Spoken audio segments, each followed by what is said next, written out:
Saudara-saudara, kita bertemu lagi di dalam pembahasan dasar-dasar iman Kristen. Hari ini sampai pada bagian 8, yaitu mengenai inkarnasi, yaitu firman Allah menjadi manusia. Nah, dari diskusi-diskusi sebelumnya kita sudah membahas mengenai hakikat atau sifat-sifat dasar yang inheren dari Allah, yaitu bahwa Ia adalah kudus, Ia benar, dan Ia adalah baik atau kasih. Nah, dengan mengerti hakikat atau atribut-atribut moral Allah ini, maka kita mengerti tindakan-tindakannya. Kalau kita mengerti sifat-sifat seseorang, maka kita akan mengerti, memahami tindakan-tindakannya. Nah, makanya kalau kita ingin mengerti dasar-dasar iman Kristen yang paling penting, yaitu mengapa harus ada inkarnasi dan mengapa bahwa Allah yang menjadi manusia itu harus mati, maka kita dasarnya adalah sifat-sifat Allah itu sendiri. Karena hakikat Allah atau sifat-sifat dasar Allah inilah yang menentukan cara berpikir Allah, perencanaan Allah, dan tindakan-tindakan Allah. Dengan mengerti sifat-sifat atau atribut-atribut ini, maka kita akan mengerti tindakan-tindakan Allah di sini. Kita akan lanjutkan membahas mengenai hal ini. Nah, ini di dalam sesi 5 waktu seri pencarian makna hidup kita sudah membahas hal ini. Tetapi baiklah, di sini saya ulang bahwa atribut-atribut hakikat-hakikat moral Allah ini, yaitu bahwa Ia adalah kudus, Ia adalah benar, dan Ia adalah baik. Ini merupakan suatu kesatuan yang tidak dapat diputuskan. Allah tidak bisa bertentangan dengan dirinya sendiri. Mungkin kelihatan ada konflik di dalamnya, tetapi kita tahu nanti bahwa itu sebenarnya bukanlah suatu konflik, karena Allah Maha Bijaksana dapat menyelesaikan semuanya. Jadi karena Allah benar, maka Allah harus menghukum dosa dengan maut, yaitu kematian kekal di neraka. Tetapi karena Allah ingin menyelamatkan manusia berdosa, ya, hatinya baik, maka ini seolah-olah ada konflik dari keduanya. Jadi Allah yang benar yang harus menghukum dosa, dan juga Allah yang kudus yang harus menghukum dosa. Tetapi Dia juga Allah yang baik, yang ingin menyelamatkan manusia di dalam dosa. Bagaimana menyelesaikan hakikat ini, benar dengan baik? Nah, kita juga sudah membahas di dalam itu mengenai ilustrasinya. Ini ilustrasinya begini. Jadi ini mengenai kehidupan seorang imam, pemimpin muslim di daerah Kaukasian. Kaukasian itu bagian-bagian daripada negara-negara yang dulunya adalah Uni Soviet, ya. Jadi pada awal tahun 1800 dikisahkan bahwa Kaisar Rusia itu begitu represif terhadap penduduknya, sehingga timbullah pemberontakan, khususnya pemberontakan oleh umat Muslim, oleh Shamil, Jenderal Shamil dari imam dari Dagestan. Ya, dia memiliki sekitar 4.000 pengikut, dan mereka melarikan diri dari kejaran tentara-tentara kerajaan, ya, dan untuk menghilangkan jejak mereka selalu melakukan bumi hangus. Jadi seorang yang disiplin. Nah, kemudian mereka pergi ke padang savana yang pada waktu musim dingin. Nah, karena persediaan terbatas untuk musim dingin dan karena adanya pencurian-pencurian oleh rakyatnya, maka Syamil memberikan peraturan tegas bahwa siapa yang kedapatan mencuri bahan makanan, maka dia akan dihukum di depan publik dengan pukulan 40 kali, yaitu adalah hukum syariahnya. Nah, 1, 2, 3 kali dilakukan pencurian, kemudian dilakukanlah hukuman di depan publik ini. Tetapi suatu hari seorang tangan kanannya terkoboh-koboh kepada Jenderal Shamil. Jenderal, ada lagi satu pencurian. Jenderal mengatakan, lakukan saja seperti biasa, hukum di depan publik supaya publik tahu bahwa ini dalam perjuangan, jadi kita harus disiplin. Tetapi tangan kanannya mengatakan, tapi Jenderal, ini sekali ini yang mencuri makanan itu adalah ibu Jenderal sendiri. Jenderal Shamil kaget, dan kemudian dia mengatakan kepada pengawalnya, tetap lakukan seperti yang semula, besok pagi kita akan lakukan. Karena perjuangan harus ditegakkan. Malam hari itu Jenderal Sambil tidak dapat tidur, dan pagi harinya masyarakat sudah berkumpul untuk melihat suatu pertunjukan yang belum pernah terjadi, bahwa jenderal akan menghukum ibunya sendiri. Padahal ibunya sudah tua dan mungkin tidak tahan terhadap pukulan 40 kali dan mungkin akan mengalami kematian. Sehingga masyarakat itu bertanya-tanya, apakah jenderal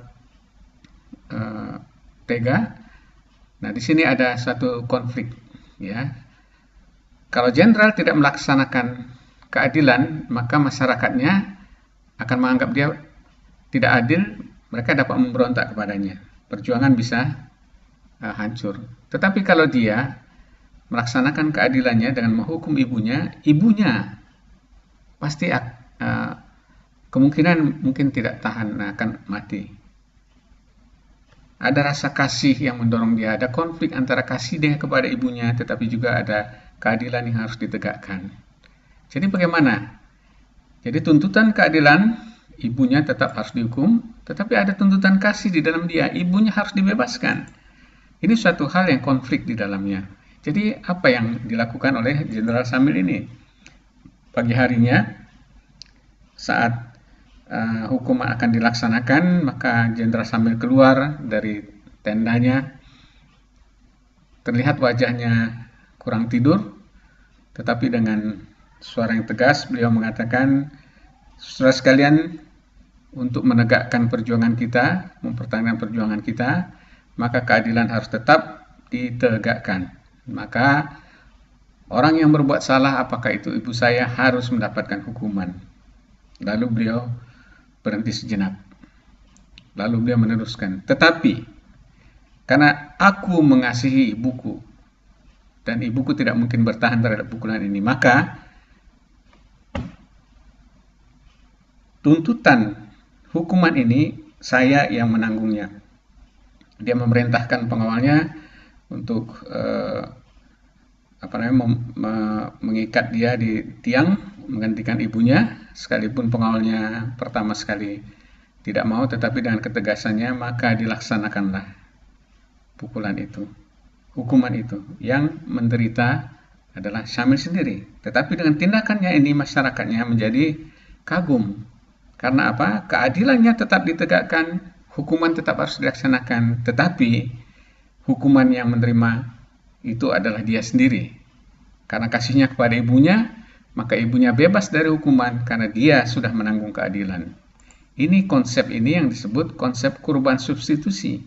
Kalau kita ingat di dalam diskusi-diskusi proto-evangelium, kenapa bangsa Israel, nenek moyangnya mulai dari Adam dan Hawa, Kain dan Habel, nanti Nuh dan seterusnya, sampai kepada Abraham keturunannya, Israel sebenarnya mereka diwajibkan untuk membuat korban. Artinya, itu adalah suatu imamat, ibadah yang Tuhan perintahkan harus dijaga turun-temurun. Karena apa? Itu adalah suatu nubuatan, suatu gambaran bahwa hukuman terhadap dosa adalah maut. Tetapi suatu saat, sama seperti domba-domba pengganti ini, akan ada manusia yang menggantikan umat manusia untuk menerima hukuman tersebut.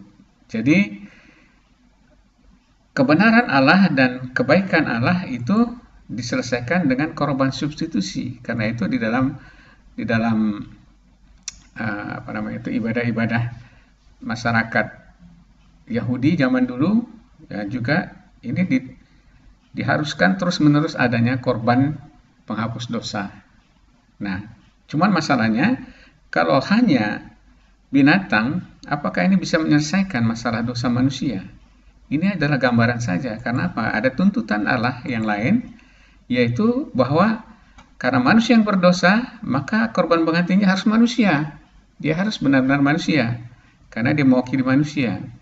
Tetapi karena Allah adalah kudus yang menuntut kesempurnaan, maka korban tersebut juga adalah kudus dan sempurna. Masalahnya di sini, tidak ada manusia satupun yang tidak berdosa. Semuanya berdosa dan tidak ada satupun yang bisa menjadi korban penembus dosa. Nah, ini kita sudah membahas bahwa Allah harus menghukum manusia dan kematian kekal, dan juga supaya manusia tidak mati terhadap pancaran kekudusan kemuliaannya. Ini ada jurang yang besar antara manusia yang berdosa dengan Allah yang kudus. Jadi diperlukan di sini adalah suatu perantara. Perantara ini adalah harus dia memenuhi tuntutan daripada Allah, yaitu kekudusan, tetapi juga harus mewakili manusia di dalam menerima hukuman kematian. Nah, ini perantara penebus ini siapakah itu? Ya, ini kita ulang lagi bahwa dia harus manusia 100% karena dia mewakili manusia, tetapi juga harus memenuhi tuntutan kekudusan Allah. Sehingga apa? Siapa yang sanggup? Karena semua orang sudah berdosa.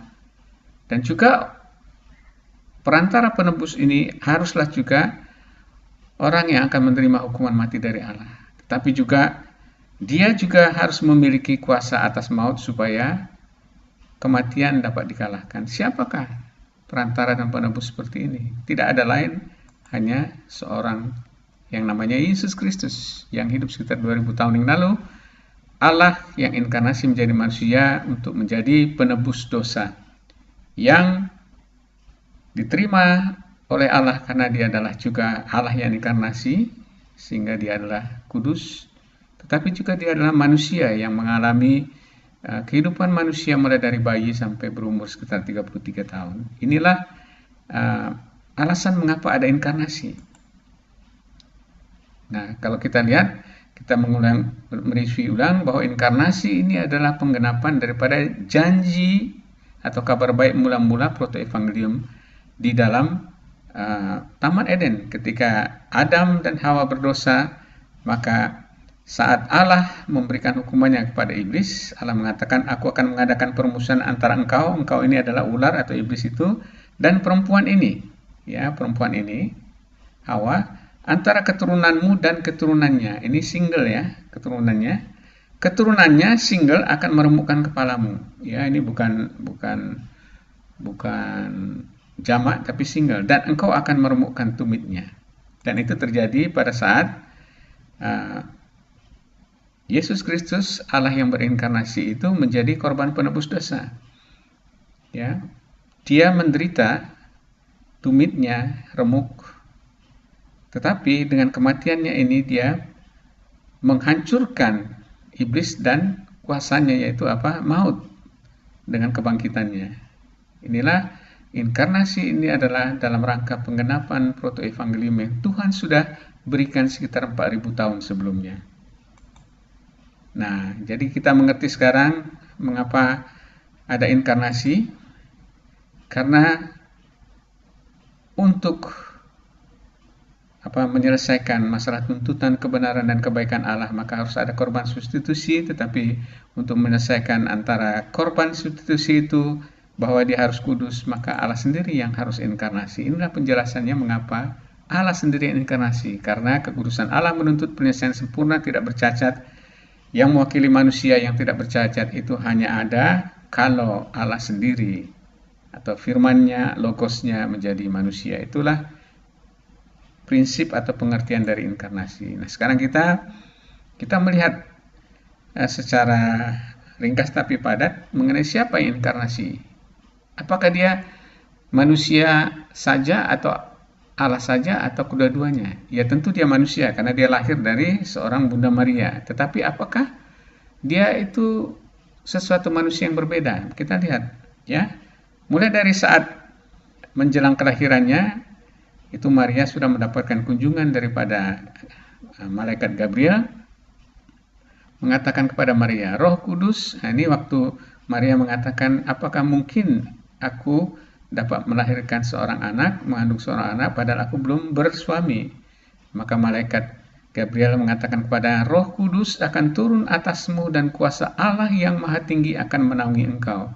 Jadi kehamilan daripada Maria bukanlah kehamilan hubungan suami istri, tetapi karena Roh Kudus turun ke atas Maria, artinya Roh Kuduslah yang membentuk manusia itu di dalam rahimnya, bukan karena persetubuhan. Dan kuasa Allah yang Maha Tinggi akan menaungi engkau. Nah, di sini kita lihat gambaran mengenai Trinitas itu. Anak Allah yang di dalam kandungan itu adalah karena Roh Kudus yang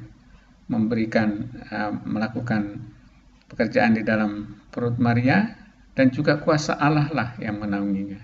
Karena itu anak ini disebut kudus, anak Allah.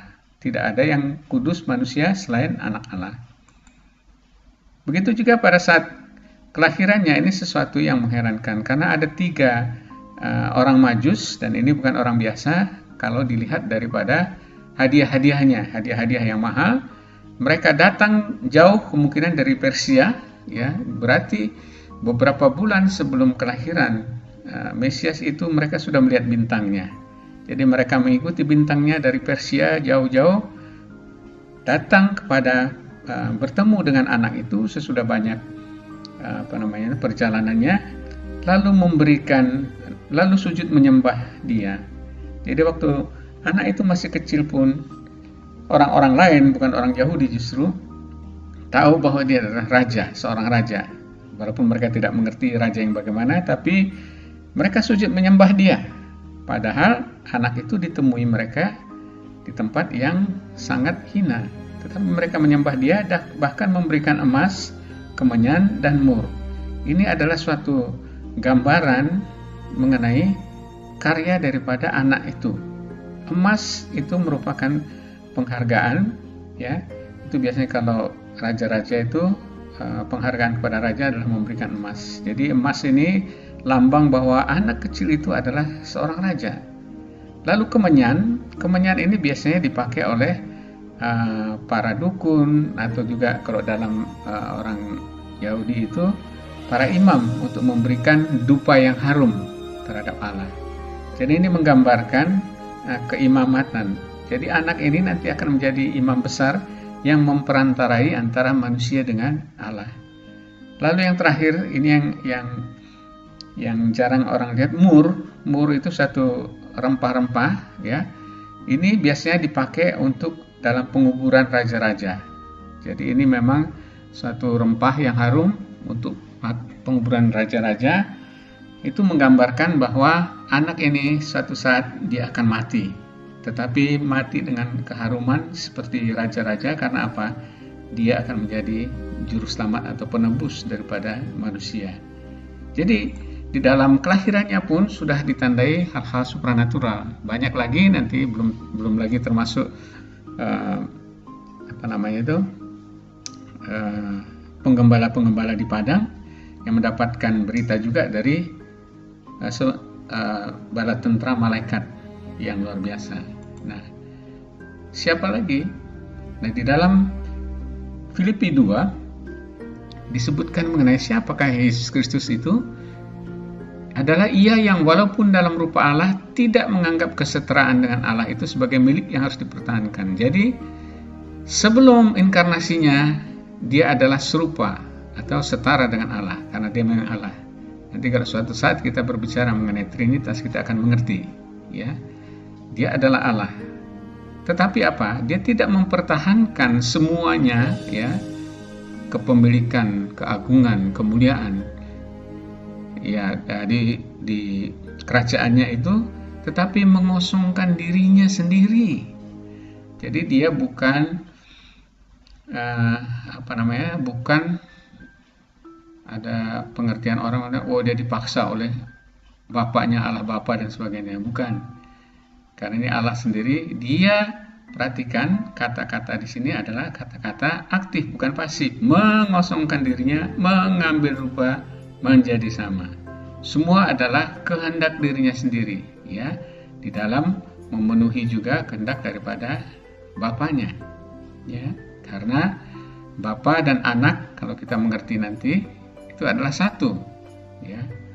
Nah, di sini kita lihat siapakah dia yang inkarnasi. Dia adalah yang sebelum inkarnasi adalah Allah, tetapi mengosongkan dirinya.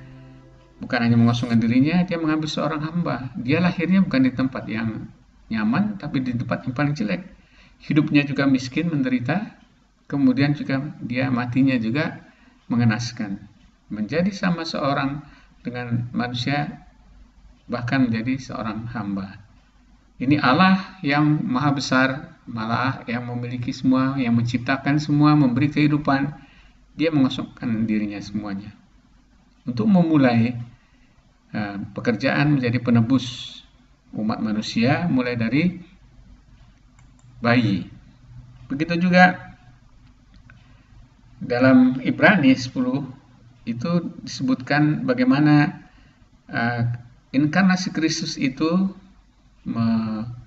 menggenapi nubuatan bahwa Kristus datang ke dunia ini dikatakan bukan dengan sedih, oh aku harus menjadi penebus, tidak, tapi dengan antusias. Ini gambarannya diberikan oleh penulis Ibrani dalam Ibrani 10 ayat 5 sampai 7 dikatakan itu, ketika ia masuk ke dalam dunia, artinya kepada saat Kristus masuk ke dalam dunia, saat Kristus inkarnasi, ia berkata, korban dan persembahan engkau tidak kendaki, tetapi engkau telah menyediakan tubuh bagiku. Tubuh apa? Tubuh seorang manusia yang nanti dinamai oleh Yesus, mulai dari bayi sampai kepada besar. Jadi logos Allah, firman Allah, yaitu pikiran Allah, perkataan Allah, yaitu Allah dirinya sendiri, itu inkarnasi ke dalam suatu tubuh yang nanti dinamakan oleh Yesus Kristus. Kepada korban bakaran dan korban penghapus dosa engkau tidak berkenan. Jadi artinya ini korban bakaran, korban penghapus dosa yang sudah dilakukan oleh bangsa-bangsa Israel, karena itu adalah gambaran saja. Lalu aku berkata, sungguh aku datang, dalam gulungan kitab ada tertulis tentang aku untuk melakukan kehendak-Mu ya Allahku. Artinya apa? Kristus, anak Allah, datang ke dunia dengan antusias, ingin menebus manusia. Karena itu adalah kehendak, bukan hanya kehendak Allah Bapa, tapi juga kehendak Dia, dan kehendak Roh Kudus adalah kehendak Allah Tritunggal. Jadi penebusan inkarnasi adalah karya daripada Allah Tritunggal itu sendiri. Sekalipun ia setara dengan Allah, tapi dia rela mengosongkan dirinya menjadi manusia menderita dan mati untuk penebusan dosa. Ya. Jadi pada saat lahirnya, tujuan akhirnya sudah jelas, penebusan melalui salib. Gambar ini sangat menarik karena apa? Ada gambaran siluet daripada mungkin Maria dan Yusuf yang mau melahirkan. Ada bintang Bethlehem di sini, tetapi dibayang-bayangi oleh salib yang pada waktu memang banyak dilakukan oleh tentara Roma. Jadi Yesus Kristus inkarnasi di dunia, dia sudah tahu bahwa dia akhirnya salib. Bukan dia kekayaan, kerajaan dan sebagainya, tapi salib. Nah, Rasul Yohanes, Rasul Tuhan yang paling dekat, yang memperhatikan semua perkataan Kristus secara detail, dan juga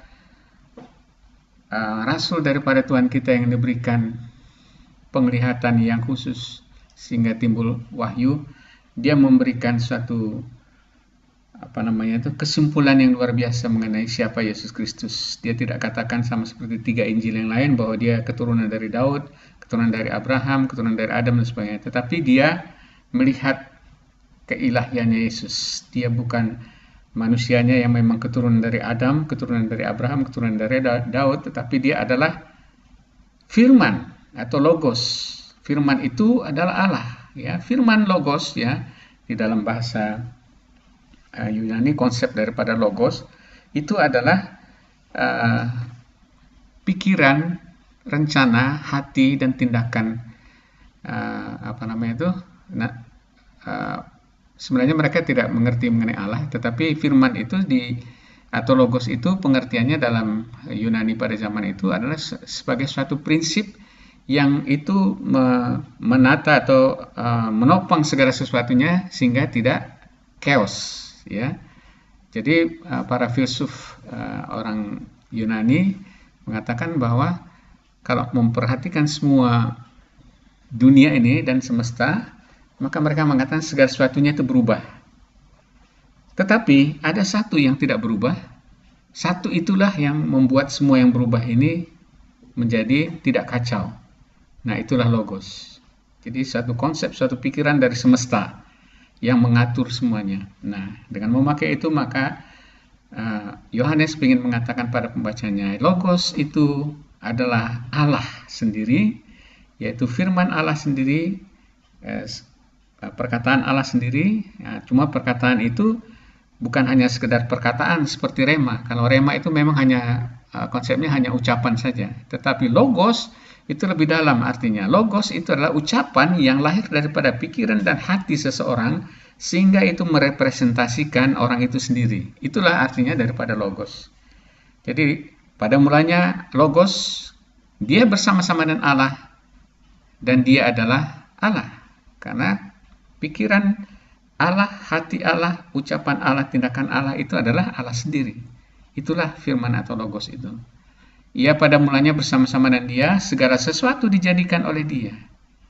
Jadi yang inkarnasi ini adalah logos itu sendiri, dan segala sesuatu diciptakan oleh dia. Jadi pada saat Allah mengatakan, jadilah bumi, atau jadilah langit, jadilah bintang, dan sebagainya, itu apa? Itulah logos Allah. Pikiran hati Allah yang dikeluarkan dalam ucapan, itulah logos Allah. Karena itu pada saat Allah mengatakan jadilah ini, itu logos yang sedang berbicara. Ya, dalam dia ada hidup dan hidup itu adalah terang manusia. Sumber kehidupan itu pun adalah logos. Jadi logos itu bukan hanya sumber daripada sesuatu menjadi ada, benda-benda mati, tetapi sumber kehidupan itu adalah logos itu sendiri. Inilah logos, inilah yang berinkarnasi menjadi manusia. Ya, di dalam ayatnya ke-14 dikatakan firman itu telah menjadi manusia. Logos itu, pikiran hati Allah, ucapan Allah itu telah menjadi manusia. Dan diam di antara kita dan kita telah melihat kemuliaannya. Jadi kemuliaannya Allah ini dinyatakan di dalam Kristus yang nanti mengambil nama manusia, Yesus. Ya, itu menyatakan kemuliaan Allah, kekudusan, kemuliaan Allah yang diberikan kepadanya sebagai anak tunggal Bapa. Anak tunggal Bapa itu nanti kita lihat di dalam ayat 18, nanti slide berikutnya apa artinya. Penuh kasih karunia dan kebenaran. Kita lihat bahwa di sini ketiga daripada hakikat Allah, yaitu kemuliaannya, kekudusannya, kasih karunia-Nya, sifat baiknya, dan kebenarannya itu dinyatakan di dalam Yesus Kristus. Satu orang pribadi ini. Inilah dia yang berinkarnasi. Jadi dia sendiri adalah logos atau kalam, yaitu hati, pikiran, dan perkataan Allah sendiri. Ia adalah pencipta dan sumber kehidupan. Melaluinya Allah mencipta dan memberi kehidupan. Kalam itu telah menjadi manusia dan masuk dalam sejarah manusia dengan hanya satu tujuan, menebus dosa manusia. Nah, siapakah dia yang inkarnasi ini? Rasul Yohanes di dalam eksekutif summary-nya memberikan kesimpulan daripada semuanya dalam ayat pasal 1 ayat 18 dikatakan tidak seorang pun yang pernah melihat Allah. Allah yang disebutkan di sini adalah Allah yang transenden. Bisa kita mengatakan itu adalah kalau menyatakan Allah atau Elohim atau Jehovah di dalam perjanjian lama itu bisa merupakan pernyataan daripada Allah Tritunggal sendiri atau Allah Bapa. Ya, kalau di sini konteksnya itu adalah melihat tidak seorang pun yang pernah melihat Allah, ini Allah sebagai Bapa, yaitu Tuhan yang Maha Kuasa. Tetapi anak tunggal Allah yang ada di pangkuan Bapa, dialah yang menyatakannya. Siapakah ini? Yesus Kristus. Kenapa disebutkan anak tunggal Allah? Bukan berarti Allah itu beranak. Ini adalah suatu ekspresi, ya, bahwa dialah satu-satunya yang menyatakan Allah. Kalau definisinya dari sini, dialah satu-satunya yang menyatakan Allah. Artinya dialah Allah yang bisa dilihat langsung, didengar langsung, tindakannya diperhatikan. Ya, jadi kalau dikatakan bagaimana kita melihat Allah nanti di surga? Tetap tidak bisa. Allah selalu transenden. Yang ada adalah Allah yang Immanuel, yaitu Yesus Kristus. Makanya dia disebut Immanuel. Ya, itu adalah Allah yang imanen. Ya, yang ada di pangkuan Bapa dialah yang menyatakannya. Jadi siapakah dia yang inkarnasi? Dia adalah satu-satunya Allah yang berinkarnasi. Makanya disebut anak tunggal Allah, yang menyatakan Allah yang transenden itu kepada manusia. Yang ada di pangkuan Bapa itu artinya berada bersama-sama dengan Bapa. Ya. Dialah yang menyatakannya. Nah, pada saat ini dalam Yohanes 14, pada saat Yesus mengatakan dia akan pergi, maka murid-muridnya bersedih. Lalu Tuhan mengatakan, janganlah bersedih hatimu, percayalah kepada Allah, percayalah juga kepadaku. Aku akan pergi dan menyediakan tempat bagimu, supaya nanti aku bisa membawa kamu, sehingga di mana aku berada, kamu pun akan berada. Lalu Filipus bertanya, tunjukkanlah Bapa itu kepada kami. Tunjukkan aja Bapanya, nggak usah lagi Tuhan mengatakan. Lalu Tuhan Yesus mengatakan suatu perkataan yang luar biasa. Ya, dikatakan, sekiranya kamu mengenal aku, pasti kamu juga mengenal Bapakku. Sekarang ini kamu mengenal dia dan kamu telah melihat dia. Perhatikan. Kamu ingin melihat Allah, ini Allah yang kamu lihat ini. Karena Allah yang yang transenden itu hanya dapat kamu lihat dan kamu kenal melalui aku. Karena kamu saat melihat aku, maka kamu sudah melihat Allah. Luar biasa. Jadi orang-orang yang tidak mengerti mengatakan Yesus tidak pernah mengatakan aku adalah Allah. Dari seluruh perkataannya Tuhan Yesus mengatakan dia adalah Allah. Kamu melihat aku, kamu sudah melihat Allah. Kamu mengenal aku, kamu mengenal Allah. Tapi Filipus rupanya tidak ngeh. Dia katakan, Tuhan tunjukkan Bapa itu pada kami supaya cukup bagi kami. Aku nggak cukup kamu Tuhan. Kami mau langsung lihat dia. Kata Yesus kepadanya. Lalu Tuhan katakan, telah sekian lama aku bersama-sama dengan kamu Filipus, namun engkau tidak mengenal aku. Barang siapa telah melihat aku, ia telah melihat Bapa. Perhatikan. Saat kita melihat Yesus, kita melihat Allah yang transenden itu. Bagaimana engkau berkata, tunjukkanlah Bapa itu pada kami? Tidak percayakah engkau bahwa aku di dalam Bapa dan Bapa di dalam aku? Apa yang kukatakan kepadamu tidak aku katakan dari diriku sendiri, tetapi Bapa yang diam dalam aku, dialah yang melakukan pekerjaannya. Percayalah kepadaku bahwa aku di dalam Bapa dan Bapa di dalam aku, atau setidak-tidaknya percayalah karena pekerjaan-pekerjaan itu sendiri. Ini luar biasa. Nanti di dalam Yohanes 10 ayat 30, Tuhan Yesus pernah mengatakan dalam satu ayat paling singkat, dikatakan aku dan Bapa adalah satu. Ini orang-orang tidak akan mengerti kalau konteksnya. Sudah nanti di sini baru kita mengerti. Karena apa? Dia anak tunggal Allah, yaitu satu-satunya Allah yang menyatakan Allah yang transenden itu menjadi Allah yang imanen. Saat kita mengenal dia, saat kita melihat dia, maka kita sudah melihat Allah yang transenden itu. Karena dia dan Bapanya dengan Allah Bapa adalah satu. Dia adalah Allah yang menyatakan diri di dalam suatu bentuk, yaitu bentuk manusia. Jadi kalau mau melihat bagaimana Allah itu, lihatlah pada Yesus, dialah Allah itu. Itulah artinya. Jadi siapa yang inkarnasi, dia bukan sembarangan manusia biasa, tetapi dia adalah Allah sendiri yang transenden itu menjadi Allah yang imanen, yang dapat dikenal, didengar, dan dipercaya oleh manusia. Kemudian nanti salah satu rasulnya, Paulus, merangkumkan juga mengenai siapa Yesus Kristus, siapakah yang inkarnasi itu. Dikatakan, karena seluruh kepenuhan Allah berkenan diam di dalam dia. Dia di sini adalah Kristus sendiri. Jadi di dalam Kristus itu tidak berdiam sebagian, tetapi seluruhnya, seluruh kepenuhan Allah. Jadi dia Allah 100%. Diulangi dalam pasal 2 ayat 9. Sebab di dalam dialah berdiam secara jasmaniah seluruh kepenuhan kealahan. Artinya apa? Di dalam jasmani Yesus, yang namanya Yesus itu, berdiam seluruh kepenuhan kealahan. Dia Allah 100%. Kemudian nanti banyak pengkritik mengatakan kalau dia Allah 100%, kenapa dia katakan dia tidak tahu kapan dia datang yang kedua kalinya. Perhatikan, itu adalah bagian daripada hal-hal yang dia tidak pakai, yang dia lepaskan. Tadi waktu dikatakan mengosongkan dirinya. Bukan pada saat itu bukan berarti dia berbohong mengatakan dia tidak tahu. Dia memang tidak tahu karena dia tidak mau tahu, karena bukan itu pekerjaan yang harus diselesaikan. Pekerjaan dia pada saat inkarnasi adalah untuk menyelesaikan proses penebusan dosa manusia. Soal kapan dia datang lagi itu bukan pekerjaan dia, bukan tugas dia pada saat dia inkarnasi. Makanya pada saat itu dia tidak mau mengambil mengambil kemahatauannya, dia melepaskan semua, ya. Banyak yang dia lepaskan, kan berarti dia kalau dia mau, perlu, dia bisa. Makanya dia tahu orang berdosa bagaimana, dia tahu perempuan Samaria yang baru sekali ketemu, dia tahu bahwa ada 5 orang pria di dalam hidupnya. Kalau dia mau, maka dia bisa memakai kemahatauannya. Tetapi dalam hal-hal tertentu dia tidak mau, dan kenapa tidak perlu. Makanya saat dikatakan kapan akan datang, dia katakan itu bukan urusanmu, dan aku juga tidak memakai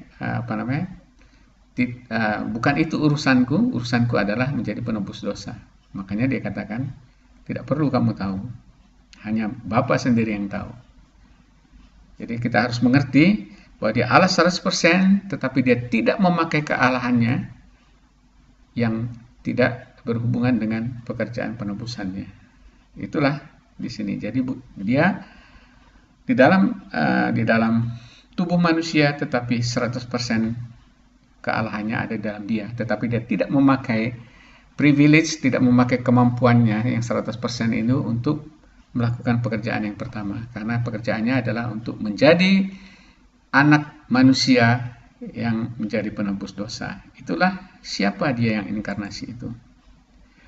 Ia adalah pernyataan Allah satu-satunya. Inilah arti daripada anak tunggal Allah. Nanti kalau dikatakan orang Kristen kok Allahnya punya anak, bukan. Istilah anak tunggal Allah itu artinya adalah ia adalah pernyataan Allah satu-satunya, sama seperti dalam Yohanes 1 ayat 18. Dia adalah wujud Allah yang kelihatan, yang dapat didengar dan dapat diraba, dan telah menjadi bagian dari sejarah manusia sekitar 2000 tahun yang lalu. Karena itu sabdanya atau perkataannya adalah perkataan Allah sendiri. Dengan mempercayai dia dan mentaati dia, maka kita juga mempercayai dan mentaati Allah. Karena itu dia bisa mengatakan, barang siapa percaya kepadaku tidak binasa, melainkan beroleh hidup yang kekal. Loh, hidup yang kekal itu kan Allah saja yang apakan? Iya, karena dia sendiri adalah Allah itu. Maka dia dapat mengatakan, barang siapa percaya kepadaku, dia percaya kepada Allah. Dia memiliki hidup yang kekal. Nah, jadi siapakah dia yang inkarnasi? Kita bisa lihat di sini kesimpulannya. Inkarnasi diperlukan karena tidak ada manusia yang dapat menjadi perantara kepada Allah, menjadi korban substitusi untuk menerima hukuman Allah, dan juga menjadi perantara kepada Allah karena tidak ada seorang manusia pun yang kudus atau sempurna kecuali dia sendiri. Makanya dia inkarnasi menjadi manusia. Ini adalah berita Injil orang Kristen pada dasarnya. Karena Allah mengasihi, maka dia datang ke dunia supaya menjadi korban penebus dosa, supaya orang yang percaya tidak lagi menderita hukuman kekal Allah, tetapi mendapatkan hidup yang kekal. Karena dia adalah Allah 100% dan juga adalah manusia 100%, tetapi manusia yang kudus. Berbeda dengan manusia yang lain. Karena apa? Dia dilahirkan dari benih Roh Kudus, bukan daripada benih wanita dan pria yang kemudian akan menurunkan dosa. Dia tidak punya dosa keturunan karena dia adalah dari Roh Kudus sendiri. Karena ia manusia, maka ia dapat menjadi perantara manusia dan menanggung dosa mereka, yaitu menjadi korban substitusi atau korban pengganti untuk penembus dosa mereka. Tetapi karena ia adalah Allah, maka ia dapat memenuhi tuntutan hakikat kemuliaan Allah, yaitu kesempurnaan atau kekudusan Allah, dan dapat menjadi juru selamat dengan mengalahkan maut. Inilah siapakah dia yang inkarnasi ini? Itulah Allah yang 100% dan juga manusia yang kudus 100%. Kita akan tutup dengan suatu perkataan yang terkenal.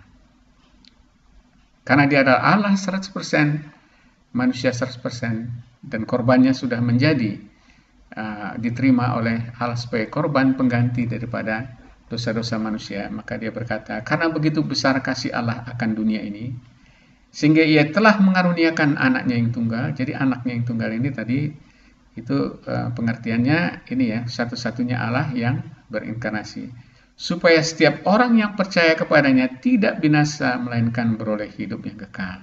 Ini caranya untuk mendapatkan hidup yang kekal, atau istilah kerennya, populernya, untuk masuk surga. Caranya apa? Percaya kepadanya. Ya, sebab Allah mengutus anaknya ke dalam dunia bukan untuk menghakimi dunia, melainkan untuk menyelamatkannya oleh Dia. Jadi Yesus datang inkarnasi adalah untuk menyelamatkan. Ya, tetapi nanti kalau datang kedua kalinya untuk menghakimi. Siapa yang tidak percaya akan dihakimi karena dia menanggung dosanya sendiri. Barang siapa yang percaya kepadanya, ia tidak akan dihukum. Ya, karena apa? Dosa orang ini sudah diletakkan, ditanggungkan kepada dia. Tetapi barang siapa yang tidak percaya, ia telah berada di bawah hukuman. Karena apa? Sekarang dia belum ada juru selamatnya. Dia masih menanggung dosanya sendiri. Karena itu pada zaman akhir nanti, pengadilan akhir, dia pasti menanggung hukuman. Karena tidak seorang pun manusia, walaupun dia pendiri agama, tidak ada seorang pun yang tidak berdosa. Semuanya berdosa, menanggung hukumannya sendiri. Sebab ia tidak percaya dalam nama Anak Tunggal Allah. Jadi ini sekarang tergantung Anda. Respon Anda terhadap Dia yang inkarnasi untuk menebus dosa itu menentukan nasib kekal Anda. Kalau Anda percaya kepadanya, maka dosa Anda sudah masuk, ditebus olehnya, maka di dalam pengadilan akhir Anda tidak memiliki dosa karena dosa Anda sudah ditanggungkan oleh Dia. Bahkan Dia itu sendiri yang akan menjadi hakimnya nanti. Kalau hakim mengatakan, kamu sudah berdosa, lalu kita mengatakan, ya Pak Hakim, tetapi Pak Hakim sendiri sudah menebus saya, jadi saya bisa bebas. Tetapi orang yang lain mengatakan, kamu sudah berdosa. Iya, nah dosamu adalah ini. Tidak ada yang menebus kamu dan kamu tidak mau ditebus, maka kamu menanggung dosamu sendiri. Terserah Anda. Anda mau dosa Anda tanggung sendiri sehingga Anda masuk neraka, atau Anda mau dosa Anda ditanggung oleh Allah yang berinkarnasi itu. Kiranya video ini dapat memberikan Anda kesempatan untuk merenungkan, kemudian mencari kebenaran. Datanglah kepadanya, karena dosa-dosa umat manusia sudah ditanggungkan kepadanya. Tetapi siapa yang hanya mereka yang percaya kepadanya saja yang dapat dilepaskan dari hukuman, karena dosa-dosanya sudah ditanggung. Yang lainnya karena mereka tidak mau, mereka tetap menanggung dosa mereka sendiri. Selamat bertemu di dalam sesi yang berikutnya. Ini kita ulangi. Anda bisa melihat buku-buku e-book, bisa mendownload buku-buku dan juga membaca blog-blog kita di dalam pelayanan kita di bit.ly/BTBM Indonesia. Nah, ikuti terus seri dasar-dasar iman Kristen ini, karena ini bukan hanya untuk menambah pengetahuan, tetapi ini menentukan nasib kekal Anda dan saya. Ya, karena iman Kristen ini bukan didasarkan kepada dongeng-dongeng atau ucapan-ucapan yang tidak bisa dipertanggungjawabkan, tetapi didasarkan pada dokumen-dokumen yang paling tua yang sudah terbukti. Itu merupakan sejarah yang bisa dikonfirmasi dari arkeologi. Nah, sesi selanjutnya itu kita akan berbicara mengenai penebusan. Jadi anak Allah datang inkarnasi menjadi manusia itu untuk melakukan penebusan. Nah, itu yang akan kita diskusikan pada sesi selanjutnya. Jangan lupa untuk mengikutinya, sharekan kepada teman-teman supaya mereka pun bisa dapat mengerti dan juga ikut di dalam keselamatan yang Tuhan sudah sediakan, supaya sebanyak orang dapat percaya. Terima kasih, Tuhan berkati.